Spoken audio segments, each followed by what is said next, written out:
Hi everybody and welcome.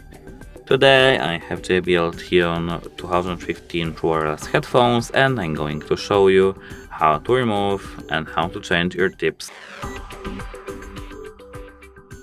So to do it safely, you just have to unwrap your ear tip just like that.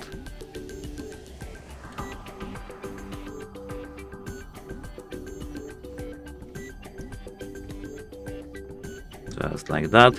And now you just have to pull it. And for example, I'm bringing my new one and I just have to pull it straight onto my speaker.